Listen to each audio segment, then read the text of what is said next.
गणपते नमः। बोलो गणेश भगवान की जय। श्रावण मास चल रहा है और श्रावण मास में आज सुनेंगे गणेश चतुर्थी व्रत कथा। पहले जान लें कि ये चतुर्थी कब है, कौन से दिन हमें व्रत रखना चाहिए और क्या क्या इसके नियम हैं। तो पंचांग के अनुसार सावन माह के कृष्ण पक्ष की चतुर्दशी तिथि 24 जुलाई को सुबह 7:30 पर शुरू होगी। वही इस तिथि का समापन अगले दिन 25 जुलाई को सुबह 4:19 पर होगा। सनातन धर्म में उदिता तिथि मान्य होती है, इसलिए यह व्रत 24 जुलाई को रखा जाएगा। संकष्टी चतुर्थी का व्रत सभी माता बहनें 24 जुलाई को रखें। संकष्टी चतुर्थी गणेश चतुर्थी व्रत प्रत्येक माह के कृष्ण पक्ष की चतुर्थी को किया जाता है। श्रावण मास के कृष्ण पक्ष की चतुर्दशी को किया जाने वाला व्रत श्रावण संकष्टी गणेश चतुर्थी व्रत भी कहलाता है। भविष्य पुराण में कहा गया है कि जब मन संकटों से घिरा महसूस करे तो गणेश चतुर्थी का व्रत करें। इससे कष्ट दूर होते हैं और धर्म, अर्थ, मोक्ष, विद्या व धन, आरोग्य की प्राप्ति होती है। तो आइए शुरू करते हैं श्रावण मास के गणेश चतुर्थी व्रत कथा प्रारंभ करने से पहले सभी माता बहनों से अनुरोध है कि कमेंट बॉक्स में जय गणेश भगवान की जरूर लिखें। बोल गणेश भगवान की जय।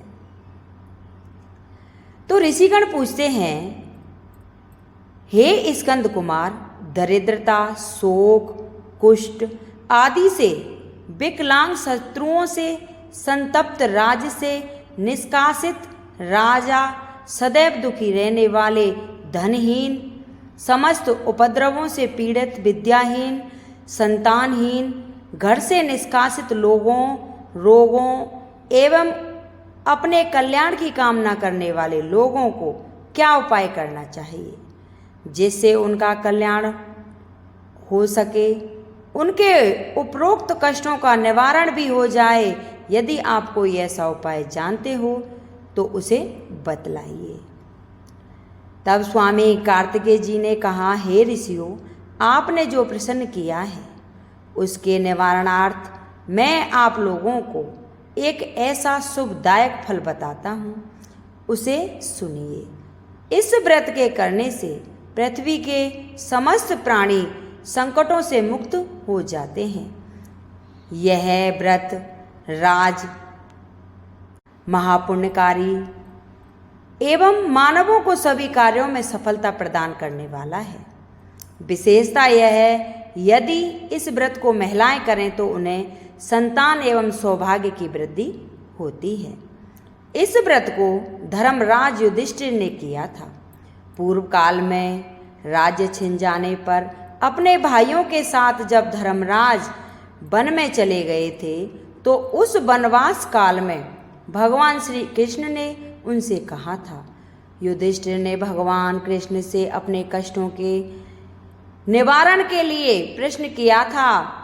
उस कथा को आप श्रवण कीजिए। युधिष्ठिर पूछते हैं कि हे पुरुषोत्तम, ऐसा कौन सा उपाय है जिससे हम वर्तमान संकटों से मुक्त हो सकें। गदाधर, आप सर्वज्ञ हैं। हम लोगों को आगे अब किसी प्रकार का कष्ट ना भुगतना पड़े, ऐसा कोई उपाय बतलाइए। स्कंद कुमार जी कहते हैं कि जब धैर्यवान युधिष्ठिर विनम्र भाव से हाथ जोड़कर बारंबार अपने कष्टों के निवारण का उपाय पूछने लगे तो भगवान श्री कृष्ण ने कहा कि हे राजन, संपूर्ण कामनाओं को पूर्ण करने वाला एक बहुत बड़ा गुप्त व्रत है। हे युधिष्ठिर, इस व्रत के संबंध में मैंने आज तक किसी को नहीं बताया। हे राजन, प्राचीन काल में सतयुग की बात है कि पर्वतराज हिमाचल की सुंदर कन्या पार्वती ने शंकर जी को पति रूप में प्राप्त करने के लिए गहन वन में जाकर कठोर तपस्या की, परंतु भगवान शिव प्रसन्न होकर प्रकट नहीं हुए। तब शैल तनया पार्वती जी ने अनादिकाल से विद्वान गणेश जी का स्मरण किया।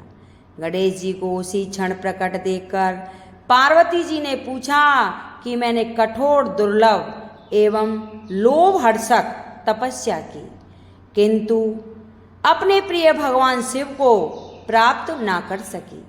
वह कष्ट विनाशक दिव्य व्रत जिसे नारद जी ने कहा है और जो आपका ही व्रत है, उस प्राचीन व्रत के तत्व को आप मुझसे कहिए।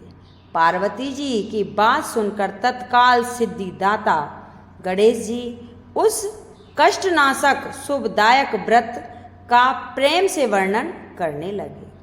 गणेश जी ने कहा, हे माता, अत्यंत पुण्यकारी एवं समस्त कष्टों को हरने वाला व्रत कीजिए। इसके करने से आपकी सभी आकांक्षाएं पूर्ण होंगी और जो व्यक्ति इस व्रत को करेगा उन्हें भी सफलता मिलेगी। श्रावण के कृष्ण पक्ष की चतुर्थी की रात्रि में चंद्रोदय होने पर पूजन करना चाहिए। उस दिन मन में संकल्प करें कि जब तक चंद्रोदय नहीं होगा मैं निराहार रहूंगी। पहले गणेश जी का पूजन कर ही भोजन करूंगी, मन में ऐसा निश्चय करना चाहिए। इसके बाद सफेद तिल के जल से स्नान करें, मेरा पूजन करें। यदि सामर्थ्य हो तो प्रतिमा स्वर्ण की मूर्ति का पूजन करें।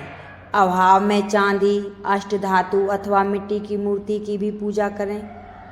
अपनी शक्ति के अनुसार सोने, चांदी, तांबा अथवा मिट्टी के कलश में जल भरकर उस पर गणेश जी की प्रतिमा स्थापित करें।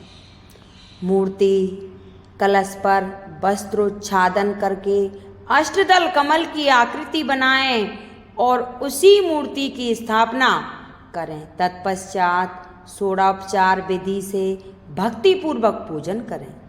मूर्ति का ध्यान निम्न प्रकार से करें।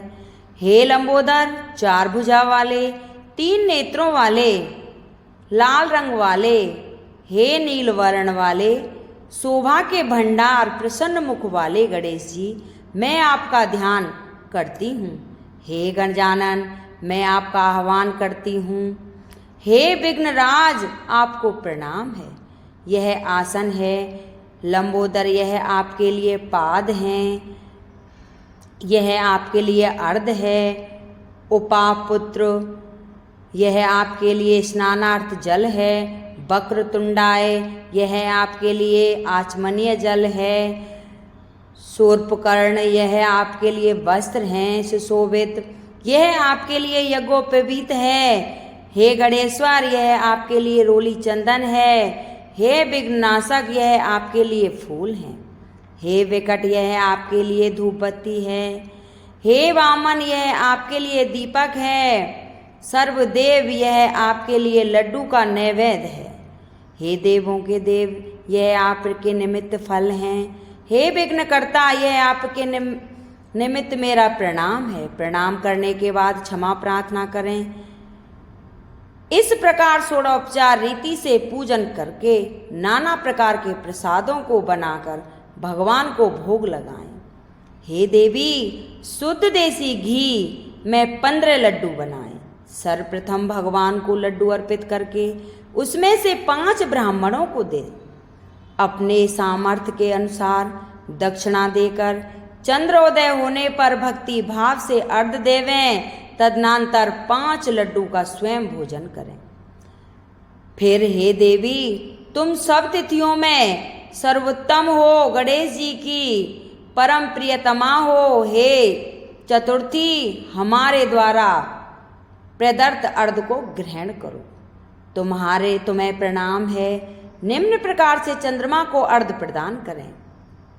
क्षीर सागर से उत्पन्न हे लक्ष्मी के भाई, हे निशाकर रोहिणी सहित हे शशि, मेरे दिए हुए अर्घ को ग्रहण कीजिए। गणेश जी को इस प्रकार प्रणाम करें। हे लंबोदर, आप सर्वपूर्ण इच्छाओं को पूर्ण करने वाले हैं। आपको मेरा प्रणाम है। समस्त विघ्नों के नाशक आपको मेरा प्रणाम है। अभिलाषाओं को पूर्ण करके करें, तत्पश्चात ब्राह्मणों की प्रार्थना करें। हे द्विजराज, आपको नमस्कार है। आप साक्षात देव स्वरूप हैं। गणेश जी, प्रसन्नता के लिए हम आपको लड्डू समर्पित कर रहे हैं। आप हम दोनों का उद्धार करने के लिए दक्षिणा सहित इन 5 लड्डुओं को स्वीकार करें। हम आपको नमस्कार करते हैं। इसके बाद ब्राह्मणों को भोजन कराकर गणेश जी से प्रार्थना करें, यदि इन सब कार्यों के लिए शक्ति हो तो अपने भाई बंधुओं के साथ दही एवं पूजन में निर्देश पदार्थों का भोजन करें। पदार्थ प्रार्थना करके प्रतिमा का विसर्जन करें और अपने गुरु को अन्न, वस्त्र आदि एवं दक्षिणा के साथ मूर्ति देवें। इस प्रकार से विसर्जन करें। हे देवों में श्रेष्ठ गणेश जी, आप अपने स्थान को प्रस्थान कीजिए एवं इस व्रत पूजा के फल को दीजिए।